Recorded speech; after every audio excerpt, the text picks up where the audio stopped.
But speaking about Black Lives Matter, before we get to Heat of the Week, I want to touch upon quickly Dave Chappelle's most recent stand-up, 846, which is exactly the amount of time that it took for that fucking piece of shit cop to kill George Floyd in Minneapolis. Yeah. So did you get a chance to watch the stand-up at all? Yeah, I watched it. And I watched it this past weekend with my brothers as well. I thought it was really good. I mean, I don't think it was the comedy people expected. It was just like listening to your uncle say some real shit for like 10 minutes. Yeah, so that's the thing. That's where, like, so I hate that I saw, because obviously this was like random. So like this was like, I think Friday it dropped, and then people were just talking about it like on Twitter, on Instagram, all. So I was like, oh shit, it's gonna be fucking hysterical. I can't wait to watch this. And then I watched it, I was like, oh, this is not funny at all. Yeah. But it's not bad. Like, it wasn't bad. Like, it was impactful. Like, he was being very clear and direct. But it's hard to label it a fucking stand-up when I don't think his intention was to make anybody laugh. It was just more like, hey, this is my perspective. This is why I haven't been talking. But as far as, like, haha jokes, like, I think he maybe had in those, I think it was like a 20-minute episode. I think he maybe had, like, one or two punchlines that he really wanted to bring home. Yeah. Candace Owens. Candace Owens, Pussy Stinking. That was phenomenal. And then he even asked the audience a couple of times, like, hey, are you bored? You know what I mean? So, like, yeah. I think so on Flagrant 2, they were talking about how, like, they think that he had a full stand-up, and these were just parts of it that had to do with this current events. And he just put that out, and then we're going to get, and then from that kind of makes sense to me. But I thought it was impactful. Like, if it was a TED Talk, I'd go watch that. You know what I mean? Yeah. But it's just weird when you go in, like, it's weird when I had certain expectations, because I was going into it thinking, like, all right, cool, it's going to be a good way to fucking laugh about everything, because fuck, everything's depressing as shit. Yeah. And then it was still kind of even more depressing. You know what I mean? Yeah. Do you think actually, first, let me talk about one of the things I'm glad he brought up was the Chris Dorner dude. Yeah. The Manifesto guy. Because I remember vividly, I was at work when all this was going down, and we were watching the TV in the kitchen. That was only in February, right? Sorry? That happened in February, right? That happened like way back in, I think like 2014 or some shit. Oh, okay, my bad. That was like recent. No. And I remember when it happened, I was just so intrigued by what was going on, because this wasn't a time when like police brutality was at the forefront of everyone's mind or anything. Right. It was kind of just like it was still happening though. Like, yeah, it was still happening. Numbers were still the same. We just weren't talking about it. Yeah. Yeah. And people didn't have as many smartphones, just posted True, up and everything. I don't know if every cop had body cams, but anyways, it was dope in my mind because he was fighting the system and was wrongly terminated, I think, for like filing a complaint against another cop, and he's like, fuck all this, I'm gonna get revenge. Not the nicest way to do it, but at the same time he played by the rules and was like, what choice do I have? Yeah. And I feel like that story kind of got swept under the rug after the fact, so I'm glad Chappelle brought it up, because people hopefully will now realize, like, hey, there's people in the system who are trying to make change, and even they can't fucking do it. So yeah, what do you expect? Like, people are just gonna go crazy once you try to silence someone. Like, after a while, they're gonna have to do something crazy to make it clear that they need to be heard.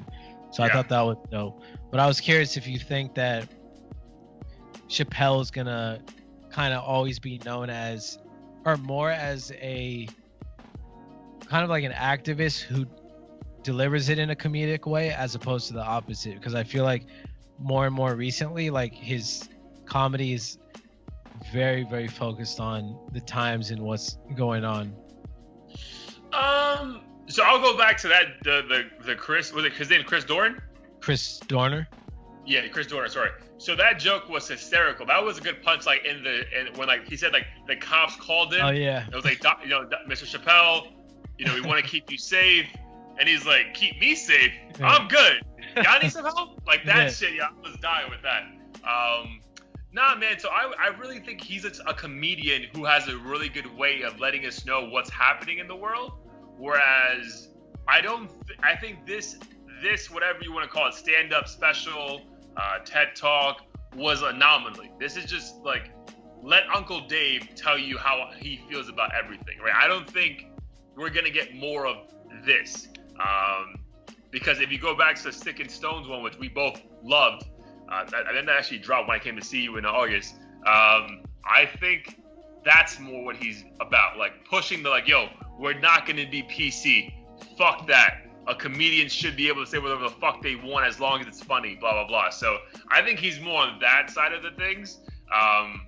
But I think he's reached the level of fucking fame, and like, dude, he won a fucking Mark Twain award this year where he can say whatever the fuck he wants and you're going to stop what you're doing and listen to it for 20 minutes to an hour. So yeah. I think he knows his power and he can literally do whatever he wants. But if I had to bet, I think it'll be more the comedian who gives you a sprinkle of political things, but it's still funny. I don't think he was trying to be funny on 846, at all. That's a fair point. I don't think any jokes missed. He wasn't trying to make jokes. It's like, yo, I'm just gonna talk. But I do think though it was a full special, and he just spoke like that the last hour or so. Yeah.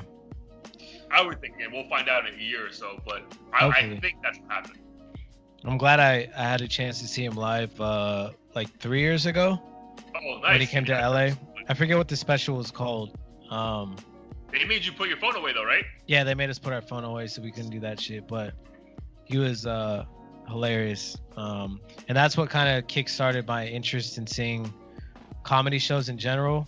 Because before that, I had never gone.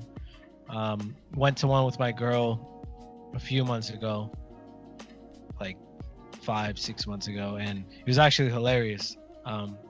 So I definitely recommend it if you haven't been, even if it's a no-name person, because every now and then you'll come across a comedian that just says some hilarious shit and you would never expect it. Speaking of funny comedians, I need you and our 25 listeners to watch Rami on Hulu, and that same Rami has a stand-up special called In My Feelings on HBO Go or Max, whatever the fuck it's called now. Uh-huh. But bro, it's hysterical, bro. It's about an Arab kid from Egypt who grew up in New Jersey, American as fuck, but is still treated as a Muslim, and that hate made him become even more Muslim and really become a spiritual guy, so he doesn't drink, but he keeps fucking up in life, bro. It is, and it's funny, bro. It's funny. So dude, definitely. How do you spell it? Ramy. Okay. Nice. Dude, yo, I'll have to check it out. He's our age, so it's just late 20s, early 30s guys. Dude, he's a normal American dude who's trying to figure out life. Just happens to be Muslim, but then also was 10 or 12 during September 11th. So he also felt hate at an early age. Bro, it's very fucking good, bro. And I know we've both spoken about in other episodes. Do we feel damn, dude, should we even be in America right now? What the fuck are we doing here? Mm-hmm. It was cool to watch this, because imagine having that from the moment you're even somewhat understanding of the world. So from the age of 10 to 30, all he's been thinking is dude, do I even fucking belong here? Why am I here? No one looks like me. And if you do, you're apparently a terrorist. So it's cool. It's funny, but also has real damn, that's fucking good writing. So yeah definitely peep that, bro. It's only 2 seasons. You can finish that shit right away.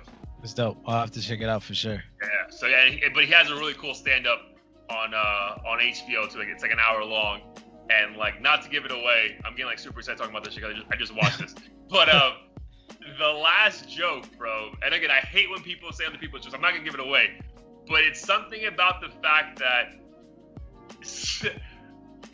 America's the weakest it's ever been, right? Because it literally, America. If you think of America, bro, we're the weakest we've ever been, right? People pity us. People pity us, bro. We're the weakest we've ever been. We hate our president. We hate each other. We're the most divided. And then, so again, and mind you, this stand-up special is literally at the beginning of the year. So not even now. So even if you think back to the end of 2019, we still America had these past 4 years have exposed how weak we are, right? fuck the economy, all that bullshit. That shit doesn't matter, bro. Like the stock exchange is bullshit when we're fucking in a national pandemic and recession, but my stocks are up 30% Like what the fuck is going on, dude? So the joke is like, yo, we're the weakest we ever been. So did September 11th work? Like, you know what I mean? And then you're like, whoa, what the fuck? Like, so yeah, definitely, peep that shit when you have some time this weekend, because it's a really good stand-up. Nice. Yeah, I'll have to check it out for sure. All right, so before we